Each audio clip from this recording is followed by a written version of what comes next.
ሰላም ጤና ይስጥልኝ ውድ የግብረገብ ተከታታዮች፣ እኔ ቢኒያም ማለፍሮ በዛሬው የግብረገብ መድረካችን ላይ እንግዳ አድርጌ የማቀርብላችሁ አቶ አባይ ጉርሰው እና አቶ በላይ ግርማ ይሆናሉ። ስለመጣችሁ አመሰግናለሁ።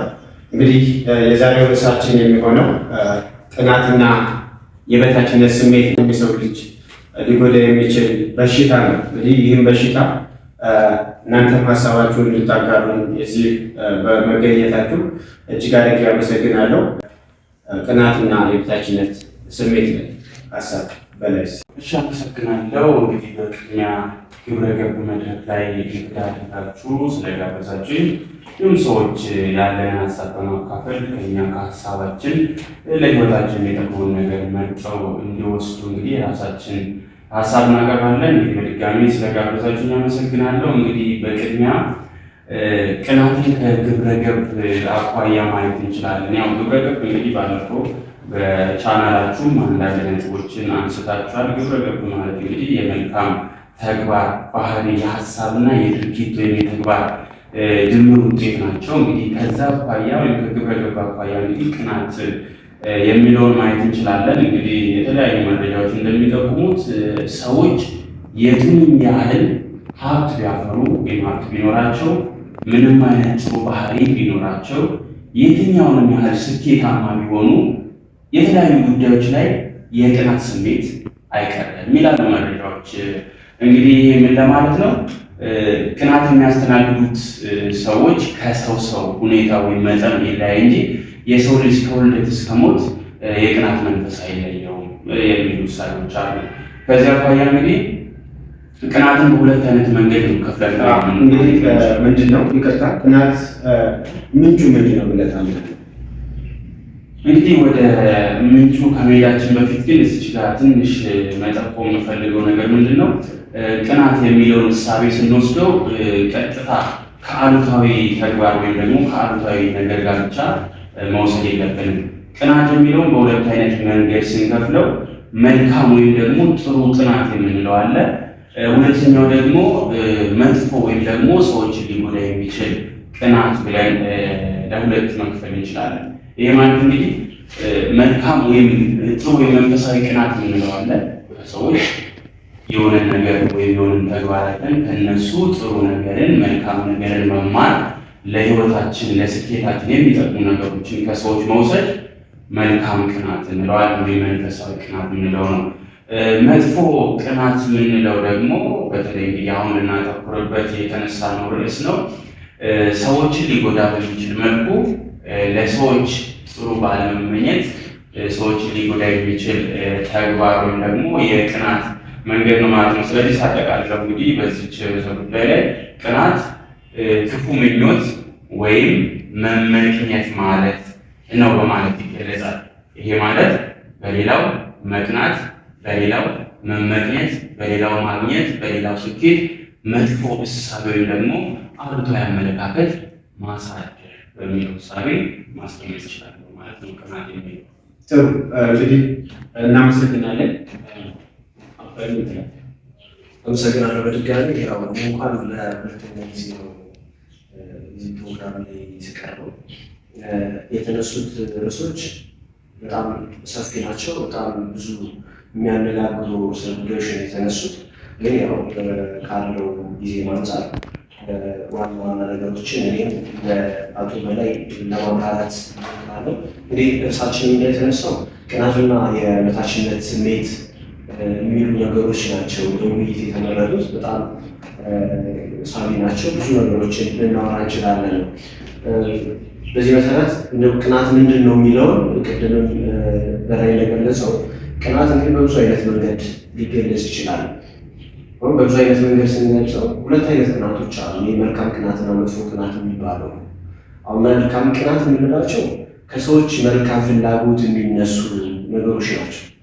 ለምሳሌ አንድ ሰው መልካም ቅናት ሲያሳይ ጥሩ ምሳሌ ነው። ለምሳሌ ጓደኛው ሊሆን ይችላል፣ ወይም ደግሞ ሌላ ሰው ሲሳካለት ወይም የሆነ ትልቅ ቦታ ላይ ሲደርስ እኔም እንደሱ ብሎ ስኬቱን በመቀበል እዛ ቦታ ላይ ለመድረስ መፈለግ ነው። ዋና እንትኑ ጥሩ ጎኑ ይሄ ነው። የመጥፎ ጎኑ ደግሞ ምንድን ነው? ብዙ ጊዜ ቀናተኛ ሰዎች የሚያሳዩት ባህሪ አለ። አንዱ ከሚያሳዩት ባህሪ ምንድነው? ጓደኛቸው ሊሆን ይችላል ወይም ደግሞ ሌላ ሰው ሊሆን ይችላል። የሆነ ትልቅ ቦታ ላይ ሲደርስ ያን ስኬቱን አለመቀበል በምን ይገለጻል? ወይም በኋላ ልናየው እንችላለን። ምንድን ነው በዚህ መልካም ቅናትና ቅናት የሚባሉት ነገሮችን ልዩነታቸው በጣም ሰፊ ልዩነት ነው ያላቸው። ከሁለተኛው ውስጥ እንዳያርስ የመረጥከው ደግሞ የበታችነት ስሜት ነው። ብዙም ልዩነት ያላቸው አብረው ጎን ለጎን ሊሄዱ የሚችሉ ናቸው። ምናልባት በኋላ በላይ ሊያግዘኝ ይችላል። ይህ የበታችነት ስሜት የምንለው አልችልም ብሎ ራስ ማሳመን ነው። ለምሳሌ የበታችነት ስሜት ያላቸው ሰዎች እያንዳንዱን ነገር የሚጠብቁት ከሌላ ሊሆን ይችላል። በእያንዳንዱ ነገር ራሳቸውን ችሎ መናገር፣ ራሳቸውን ችሎ ነገሮችን ማድረግ፣ ሁልጊዜም ከሰዎች እናንሳለን የሚል አመለካከት ያላቸው ሰዎች ናቸው የበታችነት ስሜት የሚሰማቸው ሰዎች ማለት ነው።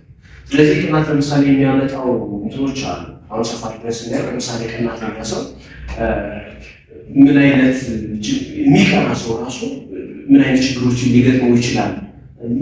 ብዙ የሶሻል ችግሮች ሊገጥሙት ይችላሉ። የማህበራዊ ችግሮች ሊገጥሙት ይችላሉ። ሌላ የአእምሮ ችግሮችን ሊገጥሙት ይችላሉ። ስለዚህ እንደው ለመግቢያዬን ካሉ ምናልባት ጥያቄዎች ካሉ ለሁለታችን ማለት ይችላል። እሺ፣ አመሰግናለሁ። በድጋሚ ቅናት መነሻ ምንጩ ምንድን ነው? እሺ፣ እንግዲህ ያው በነገራችን ላይ ቅናት እንግዲህ ከውልደት እስከ ሞት ከሰው ልጅ ጋር አብሮ የሚያድግ አብሮ የሚኖር ነው። መጠኑ ይለያይ እንጂ ከሕፃንነት ጀምሮ እስከ ጎልማሳነት ወይም እስከ እርጅና ድረስ አብሮ የሚያድግ ነገር ነው ቅናት። ለምሳሌ በሕፃንነት ወቅት ማስተዋል ይችላል። ሁለት ወይም ብዙ ሆነው አንድ ላይ የሚጫወቱ ሕፃናት በተለያየ መንገድ ቅናት ይስተዋልባቸዋል ወይም ይታያል።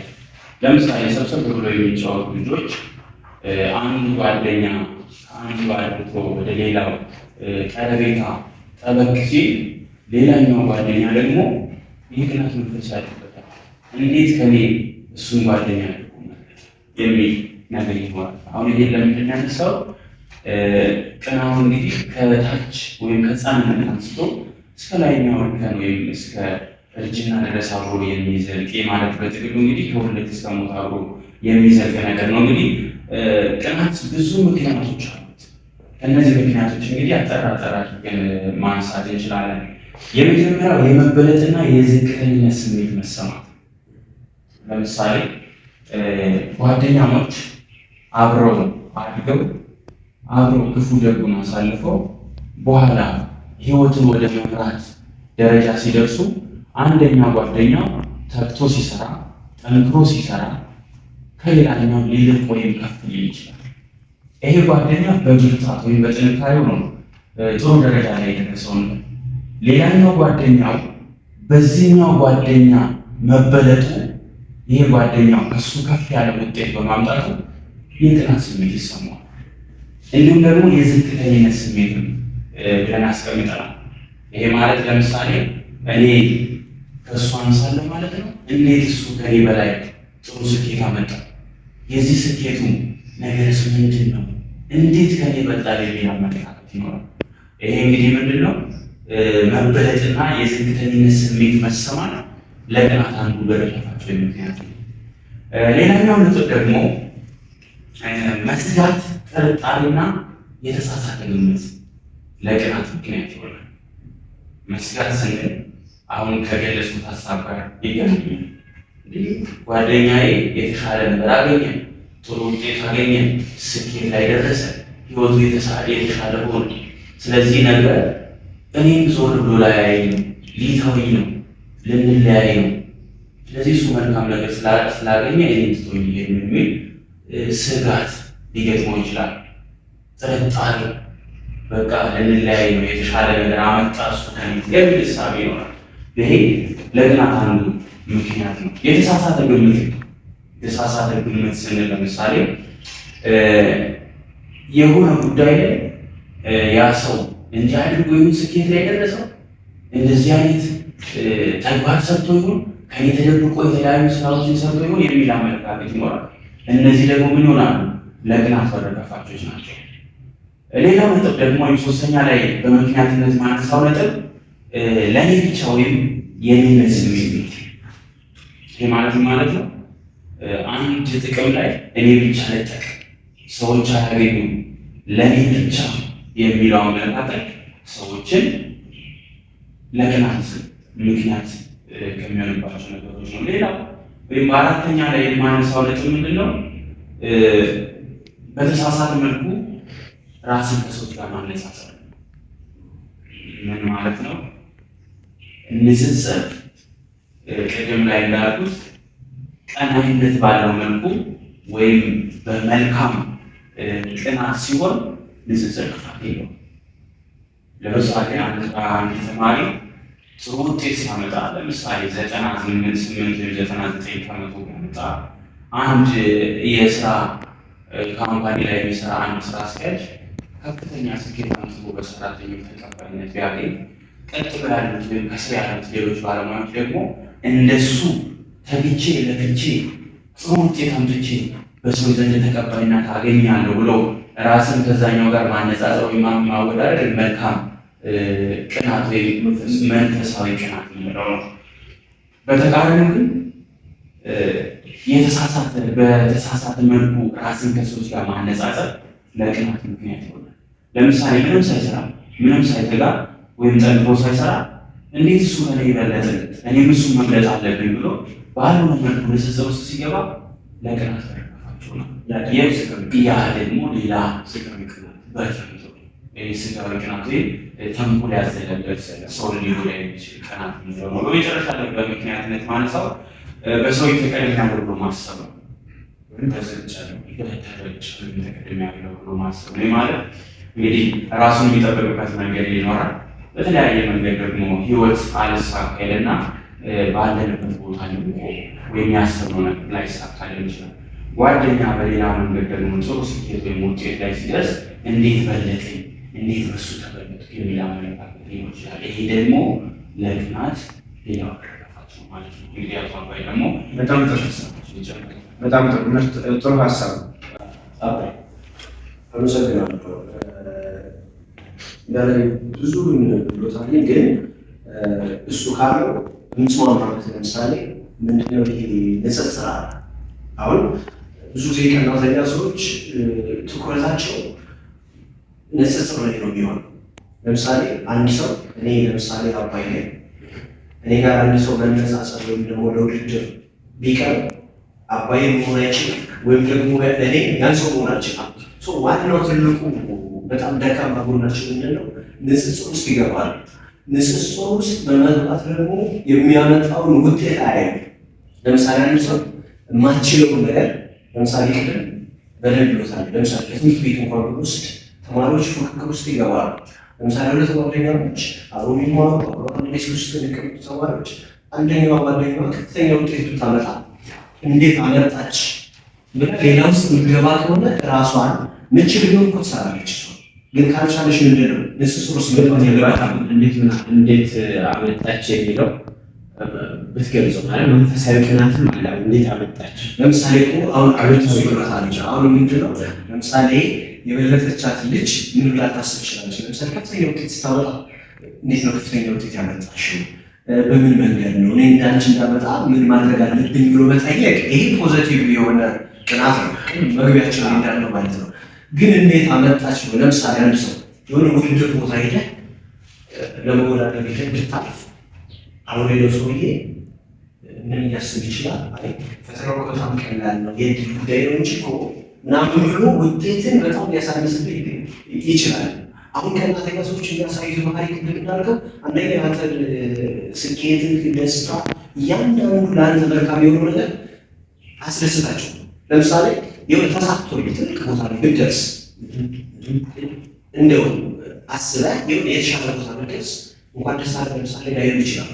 እንደው በነገር ላይ እንኳን አይደለም የተሻለ ደረጃ ላይ ደስታት ያለባቸው ሰዎች ይቅርና የተሻለ ደረጃ ላይ ደርሰህ ይቅርና ለመድረስ እንኳን በምትሯሯጥበት በምትፈልግበት ሰዓት የሚሰጡ ሀሳብ ወይ የሚያሳዩ ፊት ይለያል። እንደው በሀሳብ ላይ አይደለም ደረጃ ላይ ከፍተኛ ደረጃ ላይ ደርሰህ ይቅርና ጨርጨር ባለበት ራሱ አልተለመዳል ያልኩህ ቅድም ይሄን ነው። ለምሳሌ ስኬት ያስደስታቸው ስንል ስኬት ግን ምን ለማለት ነው? ለማሳነስ ይሞክራሉ። ገብቶሃል? ያንተ ጥረት የሆነ ቦታ ትልቅ ቦታ ስትደርስ ለምሳሌ ወይ በምን ሊሆን ይችላል፣ በድል ሊሆን ይችላል። ለምሳሌ በጣም ተሳክቶልህ ቢዝነስማን ሆነ ወይም ደግሞ ትልቅ ቦታ ደርሰህ የተለያየ ካራክተር ይሰጣል። ለምሳሌ እናንተ አሁን ካለበት ትልቅ ቦታ ደርሰህ ሰዎች ለአንተ ያላቸው አመለካከት አንደኛው ሰው ምን ብሎ ያስባል? ለምሳሌ በጣም ለፍት ብለው ጥሩ ነው ብሎ ሊያስብ ይችላል። ሌላኛው ፓርት ደግሞ በሌላ ካራክተር ይሰጣል። የእድል ጉዳይ አይነት አስቦ ማለት ነው። ሁሉ ጊዜ እነዚህ አይነት ባህሪ ያላቸው ሰዎች የአንተ ጥረት አያስደስታቸውም። ለምሳሌ እንዴት መለየት እንችላለን?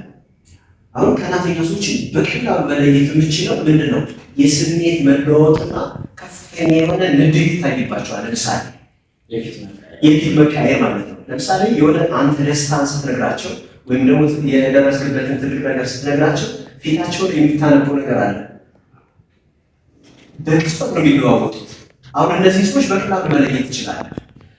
ቅድም እንዳልኩ ደግሞ በምንድን ነው? ለምሳሌ ጭንቀት አላቸው ምናምን ነገሮች ላይ እሱ ላይ ባህሉ ላይ ሞር ይመስለኝ ባህሉ ላይ ዘረዘሩ ደግሞ መግለጫ ባህላት ላይ እንመጣበታል። መጣ ሀሳብ ነው እየመጣበት እየሄድበት ያለው እጅግ ደስ የሚል ውይይት ነው እያደረግን ያለ ነው። ይህም ካለ ጨርሳል። ስለዚህ ቅናት የሚያመጣው በሽታ ምንድን ነው? እንግዲህ ቅናት ብዙ ጉዳት ወይም ችግሮች አሉ። በነገራችን ላይ ይህ ቅናት ለሰው ልጅ የሰው ልጅ እድሜ ከሚያሳጥሩ ነገሮች እንግዲህ ብዙ ጉዳቶች አሉት። እንግዲህ የተወሰኑትን እዘረዝራለሁ። የመጀመሪያው የቅናት ጉዳቶች ወይም ደግሞ ቅናት የሚያመጣቸው መዘዞች ሳስቀምጥ የጤናና የስነ ልቦና ችግር ያመጣል። ለምሳሌ ቀላል ይመስለናል፣ ግን ሰዎች ለደም ግፊት በሽታ ያደርጋል። ቅናት ለምን? በተንኮል ወይም ባልሆነ መንገድ እሳቤዎች ስለሚኖር አእምሯችን ውስጥ ብዙ ነገሮችን ተንኮልን የምንሸርበት መንገድ ስለምናውጠነጥን ወይም አብዝተን ስለምናስብ የደም ግፊትን የመጨመር አቅም እንዳለው ብዙ መረጃዎች ይጠቁማሉ። ሌላው ለልብ በሽታ ያደርጋል።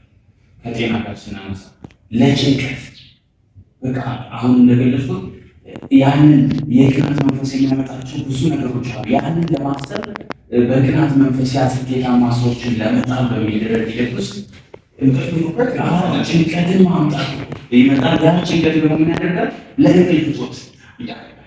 የሰው ልጅ ደግሞ በቂ እንቅልፍ ካላገኘ ስራው ላይ ጤናው ላይ ከፍተኛ ችግር ያመጣል። ስለዚህ የመጀመሪያው የጤናና የስነ ልቦና ችግር ያመጣል። ሌላኛው እንቅልፍ ማግኘት እንትን ማለት ይሄ ለምሳሌ ምንድን ነው? አሁን ወይ አንድ ጓደኛው ብለን እናስብና ስለዛ ሰው ስኬት እያሰበ ማለት እንዴት ውድቀቱን ነው የሚያስበው፣ ስኬቱን አይደለም። ስኬቱ ተደስቶ አይደለም። በነገራችን ላይ ያ ያመጣውን ስኬት እንዴት ወደ ውጤት አልባነት ተቀየረ የሚለው አስተሳሰብ እንጂ መልካም የሚያስብ ቢሆንም እኮ ሰላማዊ ቅርባል ይታይ ግን ተንኮልን ስለሚያስብ ያንን ስኬት ወይም የጓደኛውን ስኬት እንዴት መጣል እንዳለበት ስለሚያስብ እንቅልፍ አይተኛም። እንቅልፍ አለመተኛት ደግሞ አእምሮ ላይ ጭንቀት ያመጣል። ስለዚህ አንደኛው ችግር እንግዲህ የጤናና የስነ ልቦና ችግር ነው። ሌላኛው የሚያመጣው መዘዝ ደግሞ የምንወደውን ነገር ማጣት። በጣም ጥሩ። የምንወደውን ነገር ማጣት ስንል ለምሳሌ የቅርብ ጓደኛ ለምሳሌ በስኬት ከጎን በነገራችን ላይ ብዙ የዋሆች ከጎናቸው ያሉ ሰዎች የሚያሸርቡትን ተንኮል በቅናት መንፈስ የሚያስቡትን የተለያዩ የቅናት ተንኮሎች አያስብም። ይሄ ይደርስብኛል ብሎ አያስብም። ቀና ወይም መልካም ሀሳቢ ሰው ነገር ግን በሆነ አጋጣሚ ሲደርስበት መልካም ጓደኛውን ሊያጣ ይችላል። ከጓደኛው ሊለያይ ይችላል። ትዳሩ ሊፈርስ ይችላል። ለምሳሌ ባለትዳር ከሆነ ቤተሰብ ስለሚቀና ቤተሰብ ሊበትን ይችላል። ከአካባቢ ማህበረሰብ ሊገለል ይችላል። የአካባቢ ማህበረሰብ ይሄንን አስተሳሰብ ወይም ደግሞ እሳቤውን ከተረዳ ከአካባቢ ማህበረሰብ ሊገለል ወይም ደግሞ የአካባቢ ማህበረሰብ ወይም ሰዎች ሊያገሉት ይችላሉ። ያ ብቻ አይደለም፣ በስራ ቦታ ላይ በስራ ውጤታማ ስለማይሆን ስራው ላይ ብዙ እንቅፋቶችን፣ ችግሮች ይገጥሙታል። ስለዚህ ስራውን ሊያጣ ይችላል ማለት ነው በሌላ። ስለዚህ የሚወዳቸውን ብዙ ነገሮች ሊያሳጣው ይችላል። ሌላኛው ደግሞ ሰዎችን ለመበደል ወይም ለመጉዳት ለወንጀልና ለተንኮለኝነት ያነሳሳል። ምን ለማለት ነው? ቅናት፣ ቁጣን፣ ጥላቻን፣ ቂምን ይወልዳል። ቂም፣ ጥላቻና ተንኮል ደግሞ ሞትን ይወልዳል። ምን ማለት ነው? ለምሳሌ ሰዎች በቅናት መንፈስ የበለጣቸውን ሰዎች የሚጎዱበት መንገድ ያስባሉ። ያ ደግሞ እስከ ህይወት ማሳጣት ድረስ ሊያደርስ ይችላል። ቂም መቋጠር፣ ከዛ ሳቢያ ደግሞ ጥላቻ ማፍራት። ቂምና ጥላቻ ደግሞ በኋላ ምን ሊያመጣ ይችላል? ሞት ሊፈጥር ይችላል። ስለዚህ ሰዎችን ለመጉዳት ሊያነሳሳ ይችላል። ሌላው ሀብትን፣ ንብረትና ጉልበትን ማባከን። አሁን የጠቆሙት ነጥብ አለ። ለምሳሌ ሰዎችን ለመበደል ወይም ሰዎችን ለመጉዳት የሚነሳሳ ሰው ከራሱ ጭምር ከራሱ ጋር ሌሎችን ሰዎችን እዚህ ችግር ውስጥ ሊከት ይችላል። ለምሳሌ ቅድም አንስተናል። አንድ በስራ ውጤታማ የሆነ ጓደኛውን በቅናት መንፈስ ተነሳስቶ ስራ ውጤታማ እንዳይሆን ሊያደርግ ይችላል። ያን ሲያደርግ ወይም ስራውን ሲያበላሽ፣ ለምሳሌ በልና አንድ ጥናታዊ ምርምር የሚያደርግ አንድ ባለሙያ የጥናታዊ ምርምሩን ውጤት ሊያሰረቅበት ይችላል። ይሄ ቅናት መንፈስ ነው። ውጤቱ እንዲሰረቅበት ደግሞ ሰዎችን ወይም ወንበዴዎችን፣ ተንኮለኛ ሰዎችን ገንዘብ ሰጥቶ ሊያሰማራ ይችላል። አሁን በቀላል መንገድ የራሱን ገንዘብ አጣ፣ የጓደኛውን ንብረት አሳጣ ማለት ነው። ስለዚህ ሀብትና ንብረትን፣ ጉልበትን እስከ ማባከን ድረስ ሊያደርስ ይችላል። ሌላው ህብረትና የቡድን ስራን ያጨርሻል። ይህ ማለት ምንድን ነው? በቅናት መንፈስ የሚንቀሳቀስ ሰው ከሰዎች ጋር ህብረት አይኖረው፣ ከሰዎች ጋር በቀናነት አብሮ ለመስራት ትብብር አይኖረው። ይሄ ደግሞ የቡድን ስራ ያጨርሻል። ለምሳሌ አንድ የስራ ስታፍ ውስጥ በህብረት የሚሰሩ ሰዎች ለስራ ውጤታማነት ወይም ስኬት ህብረት ወሳኝ ነገር ነው። ስለዚህ በመካከል ቀናኢ ሰዎች ካሉ፣ የሚቀኑ ሰዎች ካሉ ህብረቱን ሊበጠብጡ ህብረቱን ሊያፈርሱ ይችላል። ያ ደግሞ በስራው ውጤታማ እንዳይሆኑ ሊያደርጋቸው ይችላል። ሌላው ጤናማ ያልሆነ ፉክክረኛነት፣ ቅድም ላይ እንደጠቀስ ነው። ጤናማ ያልሆነ ፉክክር እስከ ህይወት ማጣት ድረስ፣ እስከ ገንዘብ እና ጉልበትን ያለ አግባብ ማባከን ብለናል። ስለዚህ ጤናማ ያልሆነ ፉክክር ውስጥ ሊከት ይችላል። የመጨረሻው ማነሳው የመቅናት ጉዳት መዘዞች እንግዲህ ያለንን ነገር ሁሉ በዜሮ ይፈርሳል። በቃ ያለንን ነገር ሁሉ ያሳጣል ይችላል። ለምሳሌ የሰው ልጅ ብዙ የሚከተለው ሃይማኖት ሊኖር ይችላል። ይሄ ማለት ሁሉም ሰው የራሱ የሚከተለው ሃይማኖት ይኖራል። በሃይማኖቱ አስተምሮት ቅናት መጥፎ ነገር ነው። ስለዚህ መንፈሳዊ ህይወትን ዜሮ ወይም ማድረግ ህይወትን ሁሉ ሊያመሰቃቀል ይችላል። በህይወቱ ወይም በማህበራዊ ህይወቱ ደስተኛ ሊያደርግ ይችላል ማለት ነው። እንግዲህ እነዚህ ጉዳት ወይም ደግሞ ቅናት የሚያመጣቸው መዘዞች ወይም ደግሞ ጉዳቶች ናቸው። እንግዲህ በሚዘር የቀሩ የሚጨመራት በጣም ሰፊ ሀሱ ብዙ ነገሮች ይቀራሉ። ግን እነዚህ አሁን እንደ ርዕስ የመረጥናቸው የቅናትና የበታችነት ስሜት ነገሮች የስብዕና ቀውስ አይነቶችን ናቸው። አሁን ስብዕና ቀውስ ስንል ወይም ፐርሶናል ዲስኦርደር የምንላቸው ከማህበረሰቡ መነጠል የስብዕና ቀውስ አይነቶች ብዙ አይነት የስብዕና ቀውስ አይነቶች አሉ። እነዚህ ቀናተኛ የሆኑ ሰዎች አንደኛው ለድብርት በጣም ተጋላጭ ናቸው። በጣም ቢያንስ ጥናቶች እንደሚያሳዩት 75% የሚሆነው ቀናተኛ ሰው ለድብርት በጣም ተጋላጭ ነው የሚባለው። ሁለተኛ ለስሜታቸው በጣም ተቀያያሪ፣ የስሜት መለወጥ ብዙ ጊዜ ይባቸዋል። አሁን ለመለየት በጣም አስቸጋሪ ነው። በነገራችን ቀናተኛ ሰው ለመለየት በጣም አስቸጋሪ ነው። ሰው የሚባል ነገር ይኖራል። በየሰከንዱ ነው የሚቀያየሩት። ግን ቀስ ብለህ ረጋ ብለህ ምናምን ካያቸው ስሜታቸው ሲቀያየር ብዙ ነገሮች ሲሆኑ ታያለህ። ስለዚህ ምንድን ነው እነዚህ ቀናተኛ ሰዎች ራሳቸውን አብዝተው ይወዳሉ። በነገራችን ብዙ ጊዜ እነዚህ በሰዎች ባህሪ የሚያጠኑ ሳይኮሎጂስቶች በጣም እና በጣም ራሳቸውን አብዝተው ከመውደዳቸው የተነሳ ወደ ቅናት መንፈስ ሊያበራቸው ይችላል። ይሄ ራሳቸውን አግዝፎ ከማየት ማለት ነው። ለምሳሌ የሀገር መሪዎችን ብዙ የሀገር መሪዎችን ምሳሌ ያደርጋል። ምንድነው ለምሳሌ ራሳቸውን አብዝተው ይወዳሉ ይላል። ከመጠን በላይ ራሳቸውን ያደንቃሉ፣ መደነቅ ይፈልጋሉ። ስለሌላ ሰው ታላቅነት መስማት አይፈልጉም። ለምሳሌ ቀናተኛ የሆኑ ሰዎች ምንድነው ባህሪያቸው? ለምሳሌ አንድን ሰው ከፊታቸው ላይ በከሌ እኮ እንደዚህ አይነት ባህሪ ያለው ብለህ መልካሙን ነገር ስትነግራቸው አይፈልጉም። ይሁን እነሱን ምን እያደነቃቸው ግን እነሱ ብቻ መደነቅ ስለሚፈልጉ ምን ያደርጋሉ? የሌላን ሰው መደነቅ የሚባል ነገር በጭራሽና በጭራሽ አይቀበሉም። አንደኛው መገለጫ ባህሪያቸው ነው። ሌላኛው ራሳቸውን ከሌላ ሰው ጋር አብልጠው ይመለከታሉ ነው። ቅድም በላይ እንዳለው ለምሳሌ አንተ እኮ ጎበዝ ነህ ስትለው እሱም እኮ ጎበዝ ነው ስትለው አይፈልጉም። ለምሳሌ ሁለት ሰዎችን ቁጭ አድርገህ አይ አንተ እኮ በጣም ጎበዝ ነህ ብለህ ያኛውን ጓደኛውን እሱም እኮ በጣም ጎበዝ ነው ስትለው በጭራሽ አይቀበሉም። ለምሳሌ ብዙ መሪዎችን ምሳሌ ያደርጋል።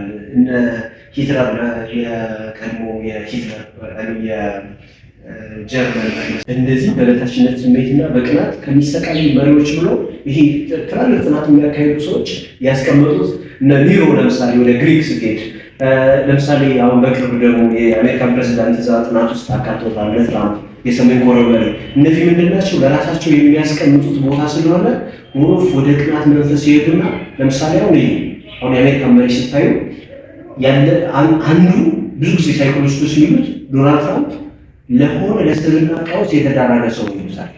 ለምሳሌ ምን አያደርግም? ከሌላው ሀገሮች ጋር ያለውን ስምምነት ብትወስዱ መልካም ነው ወይስ አይደለም ማየት እንችላለን። የሰሜን ኮሪያ ውሰዱ፣ ሂትለርን ውሰዱ። ለምሳሌ አሁን ሂትለር ምንድን ነው ለምሳሌ ብዙ አይሁዶችን የገደለበት ምክንያት ምንድን ነው? የተሳሳተ ለራሱ የሚሰጠው ግምት ነው። ለምሳሌ ጀርመኖች ምን ይሉ ነበር? አንድ ጀርመን አሁን ራሳቸው ትልቅ ቦታ ስለሚያስቀምጡ ማለት ነው። ለምሳሌ ምን ይላሉ? አንድ ጀርመናዊ በደንብ አተኩረህ ካየኸው አይኑ ውስጥ የሆነ መለኮታዊ ኃይል ሲወጣ ይታያል ይላሉ። ከሌላ ሰው ዘር የተለየነት ነው ስለሚያስቀምጡ ብዙ አይኖችን እንትን ያደረጉበት ሁኔታ ነው። ስለዚህ ራስ ወዳለው ራስ መውደድ እንትን አለ። ራስ መውደድ መጥፎ አይደለም።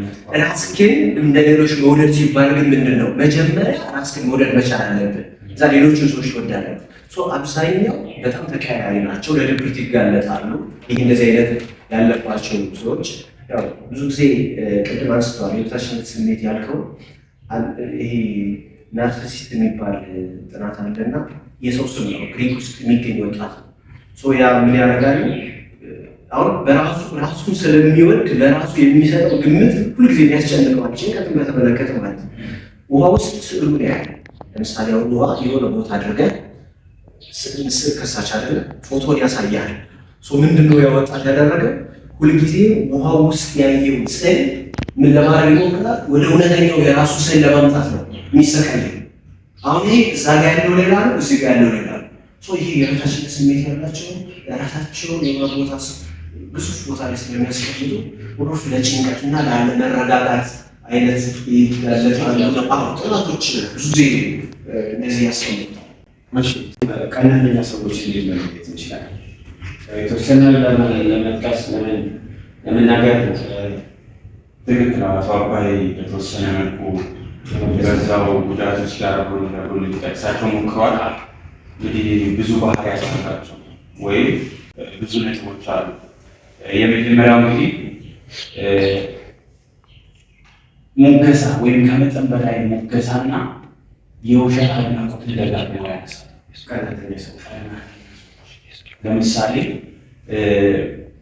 አንድ ተግባር ላይ ወይም ደግሞ አንድ ድርጊት ላይ እውነተኛ መረጃ ሳይሆን የተሳሳተ መረጃ ይሰጡና ያንን የተሳሳተ መረጃ ከትንሽ እውነታ ጋር ሊያገናኙ ይሞክሩና ያንን ምን ያደርጋሉ? ደጋግሞ ያነሱታል። በዛ ሳቢያ እንግዲህ ሙገሳ አብዝተው ሙገሳ ያደርጋል። ለምሳሌ ብልና የአንተ ጓደኛ ቢኖር አንድ ጓደኛ ቀናተኛ ነው። በነገራችን ላይ ጓደኞቹ ቀናተኛ ናቸው እያለው አይደለም። ለምሳሌ ቀናተኛ ቢሆን ይሄ ጓደኛ ደጋግሞ ሞገስ ያበዛል ወይም ደጋግሞ ማሞገስ ያበዛል።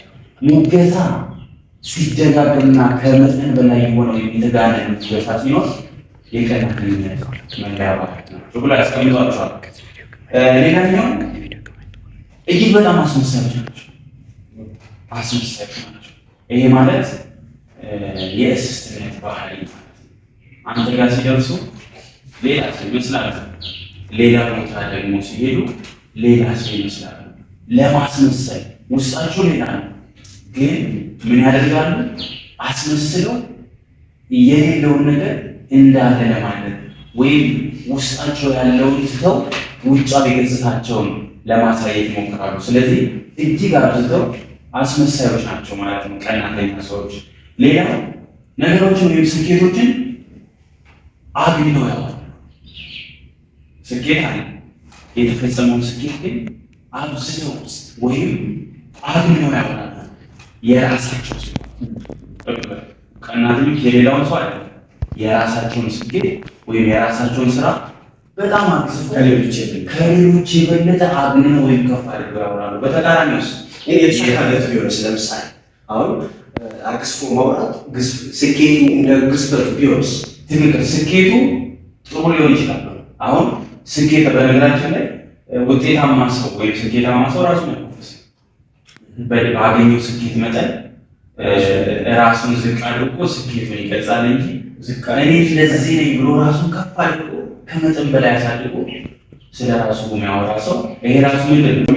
አብዝቶ አጋኑ ሲናገር ወይም የተሰራው ስኬት ይኖራል። ያንን ስኬት ከመጠን በላይ ስኬቱ መናገር አይደለም። ስለዚህ ስኬቱን ከሚገባው ከመጠን በላይ አብዝቶ እኔ ከሁሉም ብቻ በጣም ከሁሉም በላይ ከፍ አድርጌ ሰርቻለሁ የሚለው እሳቤ ነው። በተቃራኒው ደግሞ የሌሎችን ሰዎች ስኬት ደግሞ ያጣጥላል። የሌላ ሰው ውጤት አጣጥለው ከተሰራው በታች አድርገው ያወራሉ። ስለዚህ ይሄኛው የቀናተኛ ሰዎች ምን ለማለት ነው?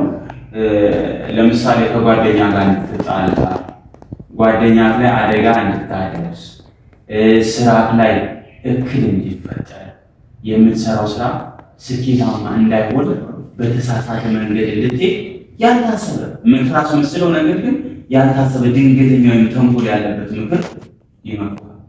ይህም ሌላኛው ባህሪያቸው ነው። ሌላው መፎካከርና መወዳደር ይወዳሉ። ቅድም ጉዳቶች ላይ አንስተናል። ጤናማ ያልሆነ ፉክክር ብለናል። ይሄ ባህሪያቸው ደግሞ ከመስራት ወይም ደግሞ ስኬትን ለማምጣት ከመጣር ይልቅ መፎካከርን ደግሞ መወዳደር ያበዛሉ። ይህ እንግዲህ መለያ ባህሪያቸው። ይህ መፎካከርና መወዳደር ደግሞ ቅድም እንዳለው ነው። ጤናማ የሆነ አይጠላም ብለናል። ነገር ግን በአሉታዊ መልኩ ወይም ጤናማ ያልሆነ ፉክክር ወይም መገለጫቸው ነው። ይሄ በቃ ሁልጊዜ ምንድን ነው ፉክክር ከሆነ ሰው ጋር ራሳቸውን ማነጻጸር፣ ስኬታማ ከሆነ ሰው ጋር ራሳቸውን ማነጻጸር። ይሄ ማለት መንፈሳዊ ቅናት የምንለው ሳይሆን ሰውን ሊጎዳ የሚችል ስጋዊ ቅናት ነው። ስጋዊ ቅናትም ስንል እንግዲህ ምንድነው? ስጋዊ ቅናትም አይነት አለ። ጥሩ ነገር ለማምጣት ስኬት ለማምጣት ልትቀና ትችላለህ፣ ግን ሰዎችን ሊጎዳ የሚችል ማለት ነው። ሌላው አብዝተው ተቺዎች ናቸው። አብዝተው ተቺ ይወዳሉ። ሰዎችን የሚያጣጥሉ፣ ሰዎችን የሚያንቋሽሹና የሚያናንቁ ሰዎች ናቸው ቀናተኛ ሰዎች። ይሄ ሌላኛው ባህሪያቸው ነው። ምን ማለት ነው? ለምሳሌ እኔ እንደዚህ ነው ያራሷል፣ እኔ እኮ እንደዚህ መስሎ እንደዚህ አይነት ነገር አደረገ፣ እንደዚህ አይነት ስራ ሰራ ይላሉ። እንዲሁም ደግሞ እሱ የሰራውን ስራ አይደለም ወይ? ለምሳሌ አንድ መስሪያ ቤት ውስጥ አንድ ሰው በስራው የሚወደድ ወይም በስራ አስኪያጁ ወይም በስራ ባልደረቦቹ የሚወደድን ሰው እንዲጠላ ለማድረግ የእሱን ኔጌቲቭ ሳይድ ደግሞ መጥፎ ጎኖቹን እየመረጡ ነቅሶ እያወጡ መተቸት ወይም ደግሞ እነዚህ ማሽቃባጭ ነው ሊሉ ይችላሉ። እንደዛ በስራው የሚወደድ ሆኖ ሳለ ያንን ስራ ለማስቀጠል ይሄ በዘመናዊ ቋንቋ ማሽቃበጥ ምንለው ሳይሰራ በምላስ ብቻ ወሬ እያወራ የሚኖር ሰው ነው ይላሉ። የሰውየውን ስራ ማጣጣል፣ ማንቋሸሽ ወይም ደግሞ መልካም ስራ እንዳይሰራ የሚያደርጉ ሰዎች ናቸው። እንደዚህ አይነት ባህሪ ያላቸው። ሌላው የእቅድ አደናቃፊዎችም ናቸው ተብሎ የሚገለጻ ነው። የእቅድ አደናቃፊዎች ስንል ለምሳሌ ጥሩ ስራ ለመስራት አቅደህ ብታማክረው ያን ያማከርከውን መልካም ስራ በተቃራኒው እቅድ እንዲኮላሽ ወይም ደግሞ እቅድ ጥሩ እንዳይሆን ያጣጥሉባል። ስለዚህ ያ እቅድ አደናቃፊዎች ተብሎ ይጠቀሳሉ። ሌላው በሰዎች ፊት ሰዎችን ማናናቅ ይወዳሉ። ቅድም እንዳሉት ራሳቸውን ከፍ ከፍ ያደርጋሉ። በሰዎች ዘንድ ደግሞ ሰዎች ተቀባይ እንዳይኖራቸው ሰው ፊት ሰዎችን ማጣጣል፣ ዝቅ ማለት ይወዳሉ። መጨረሻ ላይ እንግዲህ በስኬት ወቅት ከሆነ በሚገርም ሁኔታ የቀናተኛ ሰዎች ማጠቃለያ ባህሪያቸው ነው። በስኬት ወቅት አጠገብ ቢገኝ የልብ ጓደኛ ለአንተ መልካም ጥሩ የሚመኝ ሰው ነው። ቀናተኛ ሰዎች ግን ካላቸው ቅናት የተነሳ አንተ ስኬታማ ስትሆን፣ አንተ ጥሩ ደረጃ ላይ ስትሆን አጠገብ መገኘት፣ አጠገብ መቆምና የስኬት ተቋዳሽ መሆናቸው ነው።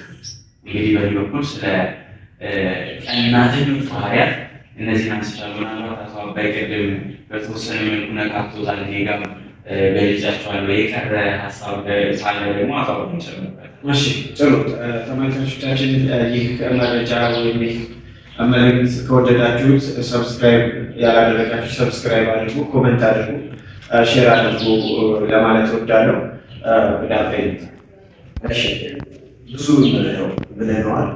በሌላውን ነካክቶታል። በተወሰነ መንገድ እኔ እንትን ብየዋለሁ። የሚያሳዩት ባህሪ ነው። አሁን እኔ ሁለቱንም ማየት የምፈልገው የህብረታችን ስሜት ያለበትን ቀናተኛ ሰው ሁለቶች የስብዕና ቀውስ አይነቶች ስለሆኑ ሁለቶችም አጥፊ ስለሆኑ ምንድን ነው የሚያሳዩት ባህሪ? ለምሳሌ በጣም ቀናተኛ የሆኑ ሰዎች የሚያሳዩቸው ኮመን የሆኑ ባህሪዎች አሉ። ምን አይነት? ለምሳሌ የመጀመሪያው የሚያሳዩት ባህሪ በጣም አብዝተው መደነቅ ነው የሚፈልጉት። ራሳቸው መደነቅ ማለት በሌላ ሰዎች መደነቅን በጣም ይፈልጋሉ። በተገኘው አጋጣሚ ሁሉ ወይም ባገኙት መድረክ ሁሉ ስለ ራሳቸው መልካምነት፣ ስለ ራሳቸው ትልቅነት አብዝተው ትልቅ መባል፣ ትልቅ ብቻ ሳይሆን ከትልቅ ትልቅ በላይ ራሳቸውን አድርገው ባገኙት መድረክ ነው። ለምሳሌ ምንድን ነው እነዛ የሚናገሩት ነገር እኮ የሰሩትን ስራ ራሳቸውን ላይገልጽ ይችላሉ፣ ወይም ደግሞ ከሰሩትና ካቀሩት በታች ሊሆን ይችላል። ግን አብዝተው በሰዎች መደነቅን ይፈልጋሉ። በጣም የተጋነነ። ሁለተኛ ደግሞ ለምሳሌ አንድ የቢሮ ኃላፊ የሆነ ሰው በማንኛውም የቢሮ ጉዳዮች ላይ ኃላፊ የሆነ ሰው አሁን የበታችነት ስሜት እና ይሄ አለበት አለ ውስጡ ላይ ስላለ አለቃነቱ ለምሳሌ ለዛ ለተመደበበት መስሪያ ቤት ነው አለቃ የተመደበው።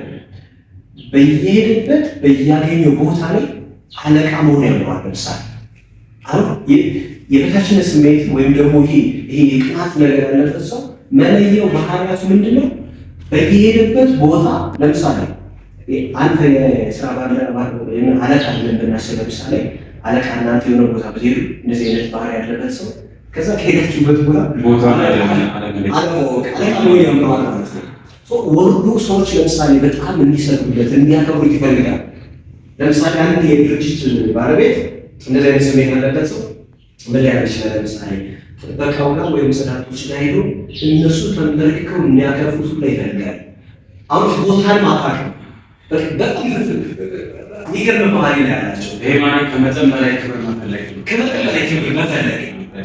ሁለተኛ ቅድም አንተ እንዳነሳው ለምሳሌ በአንድ መስሪያ ቤት ስትሰራ ጥሩ የስራ አፈጻጸም ኖሮ እድገት ልታገኝ ትችላለህ። ለምሳሌ ወይም ደግሞ እዛ መስሪያ ቤት ውስጥ የተሻለ አፈጻጸም ሊኖር ይችላል። እዛ ማህበረሰብ ከምትሰራበት ድርጅት በአብዛኛው ሰው ተቀባይነት ለምሳሌ ሊኖር ይችላል። ቀናተኛ ሰውና የበታችነት ስሜት ያለበት በፍጹም ያን ነገር አንተን አይቀበልም። ቅድም እንዳለው ተቀባይነት ማሳየት ቅድም ያለው አሁን ስኬታማ ስትሆን በአንተ አካባቢ ወይም በአንተ ቦታ ላይ አይገኝም። ምንድን ነው ያለው? ስኬትህን በጣም ሊያሳንሰው ይፈልጋል። ስለ ስኬት ደግሞ ለምሳሌ እንደዚህ አይነት ባህሪ ካለበት ሰው ጋር እከሌ እኮ ብለህ ስለዛ ሰው መልካም ነገሩን የሰራው በነገራችን መልካም ነገሩን ስንል የሰራውን ብቻ ስናገር በፍጥነት የስሜት መለወጥ አይመጣል። ለምሳሌ ፊቱ ላይ ሁልጊዜ የሚፈልገው ምንድን ነው? ራሱ ላይ የሚያስቀድመው የሰዎች በተለይ ደግሞ አሁን አንተ የቅናት ስሜት ቢኖርብህ ስለማታውቀው ሰው አትቀናም። በነገራችን አሁን ከሌ ስለሚባል ሰው አበበ ወይም ከበደ ወይም የሆነ ነገር ስለሚባል ሰው ስለማታውቀው ቅናት አይሰማም። ባትላፋል ስለምታውቀው ከሚጠጣው የሚስጥር ተዋዳጅ ከሆነ ሰው ጋር ስለምታውቀው ሰው ብቻ ቅናት ሊሰማ ይችላል። ግን እዚህ ጋር ለምሳሌ የሚቀና ሰው የሚያሳየው ባህሪ በስሜት በንግግር በተግባር ሊገለጽ ይችላል። ለምሳሌ አሁን በስሜት ምልክቶች ስንል ውስጣዊ ጭንቀትና አለመረጋጋት ይታይበታል። ይሄ የቅናት መንፈስ ያለበት ሰው ጭንቀትና አለመረጋጋት በጣም ለእነዚህ ምልክቶች በጣም የተጋለጣል። ሁለተኛ የተናደደ ስሜት በሚታይበት ለምሳሌ ስለ አንድ ሰው ስኬት ስታወራው እኮ ግን አንዳንድ ጊዜ አሁን ቀናተኛ ሰዎች በፊታቸው ላያሳዩን ይችላሉ። የሁሉም ቀናተኛ ለምሳሌ እኔ ብቀና እኔ በጥርሴ እየሳብ አንተ ጋር ልጎዳ ለመጉዳት መሞክራቸው ስማቶ ነው። ለምሳሌ አሁን አንተ ዝም ብለህ ብታየው አሁን እየሳክና ነገር ልታረግ ትችላለህ። ግን ስለዛ ስለ ስኬቱ እንዴት ነው እስኪ ለምሳሌ ያን ሰው ተሳካለት እኮ ምናምን ወይም ተቀባይነት ያገኛል ብዬ ብነግርህ እንዴት ነው እንደዚህ ያደረገው እንዴት ነው ዛኛ ምን ደርስ አትልም። ቅድም አስቀምጠነዋል። ከምን አኳያ ነው ሰዎችን ያው በአካላዊ ገጽታቸው ላይ የሚታያለ፣ በአካላዊ ገጽታቸው ላይ ማይታያለ። ለምሳሌ አንዳንዱ እንዲሁ አይተህ መለየት ትችላለህ። አስቀምጠዋል አባባይማው በስሜት በአካልና በተግባር ወይም በድርጊት ይገለጻል። በስሜት ቅድም ገለጽከው። ስሜቱ ውስጣዊ በውስጥ የሚገለጽ ችግርን አውጥተህ በገጽታ ማሳየት ማትፈልግ በውስጥ መያዝ የምትችልበት ይችላል። በተቃራኒ ደግሞ ሌላ ሰው የሆነ ችግር ሲያጋጥመው ሙሉ ፊቱ ወይም ገጽታው ላይ የሚታይ ይኖራል። ቀናተኛ ሰዎችም እንደዚህ ሁለቱም ባህሪያት ሊኖራቸው ይችላሉ። በውስጡ ይዞ ስሜቱ እንዳይታወቅበት ነገር ግን ከጀርባ ስራውን አካላዊ ገጽታው ላይ ደግሞ ለምሳሌ ስለ ጓደኛ ቀደም እንዳልኩ ስለ ስኬቱ ስትነግረው የዛ ሰው የስኬት ወይም ደስታው ንዴት ሆኖ አካላዊ ገጽታው ላይ የሚታይ ይኖራል። ይቅርታ አቋረጥኩና እችን ለመግለጽ ያክል ነው። በአካላዊ ገጽታው ላይ የሚታያለ እንዲሁም ደግሞ በውስጥ የሚታይ ውስጣዊ ሆኖ እናስቀምጠው። አሁን ይሄ አካባቢ ለምሳሌ ምንድነው ማህበረሰቡ የተለጠሉ ነው የሚሆኑት። ይሄ በአካል ምናምን ስንል አንድ ሰው ፊቱ ላይ አይተህ ምናምን የምትገልጽበት መንገድ የተለያየ መንገድ ሊኖር ይችላል። ግን ምንድነው ዋናው ምን አይነት ምልክት ያሳያሉ የሚለው የስሜት ሊሆን ይችላል፣ አካላዊ ሊሆን ይችላል። እነዚህ ምልክቶች በዋናነት ለምሳሌ አንድ ሰው እሱ ቀናተኛ ነው፣ በጣም ጓደኛ ሊሆን ይችላል። እቀና ነው አይነግርም ማለት በምንድን ነው የምትለየው? ወይ በድርጊቱ ነው የምትለየው ወይም ደግሞ ውስጥ ላይ በሚያስበውና በሚሰጥ ሀሳብ ነው። ለምሳሌ ቅድም ብያለሁ። አሁን አንድ በጣም ትልቅ ካምፓኒ ሄደህ ፈተና ተፈትነህ አንተ ፈተናው ፓስ ብታደርግ እሱ ቢወርቅ የሚያስበው ምንድን ነው? አይ ፈተናው እኮ ቀላል ነው፣ የእድል ጉዳይ ምናምን ነገር ሊል ይችላል። እንደዚህ ሲል አሁን ፈተናው እኮ ቀላል ነው፣ የእድል ጉዳይ ነው ምናምን እኮ ተፈጥሯዊ ነው። በሌላ መንገድ የእድል ጥያቄውንም በሌላ መንገድ አግኝቶታል። የእድል ጉዳይ የሚለው ስኬቴን ለማሳነስ ነው። ገብቶሃል? አሁን አንተ ትልቅ ደረጃ ብትደርስ ወይም ደግሞ በኢኮኖሚ ሆነ በተለያየ ነገር አንተ እዛ ቦታ ላይ ብትደርስ ሊያንኳስስ ስኬትን ሊያንኳስስ የሚችለው ነገር ምንድን ነው? አንድ የሚናገራት ቃል አለች፣ የእድል ጉዳይ ነው ይላል። ያ ማለት ነው ተናገረ ምናምን ሳይሆን እዛ የደረስከው በእድል ነው። ልፋትን በእድል መቀየር። ለምሳሌ አሁን በቀላሉ አሁን ይሄ አሳሳቢዎች እንደው ተቀባይነት ላይኖር ይችላል። አንድ ሰው ደርሶ ለምሳሌ በጣም ሀብታም እና የተዋጣለት ቢሆን የምትሰጠው ባህሪ ምንድን ነው? አሁን ለምሳሌ በላይ ምን ትሰጣለህ? አሁን በጣም ትናንት ወይም ደግሞ የዛሬ ምናምን ጊዜ ያወቀው አንድ የደርሶ ትልቅ ቦታ ላይ ባለሀብት ነው ብታየው ሰርቶ ነው ብለህ የምታስበው? ይሄ ብዙ ማህበራዊ እሳቤ አለ። ለምሳሌ ከጀርባው የሚረዳው ዘመድ አለ፣ ገንዘብ የሰጠው አካል አለ፣ ወይም በሙስና ገንዘብ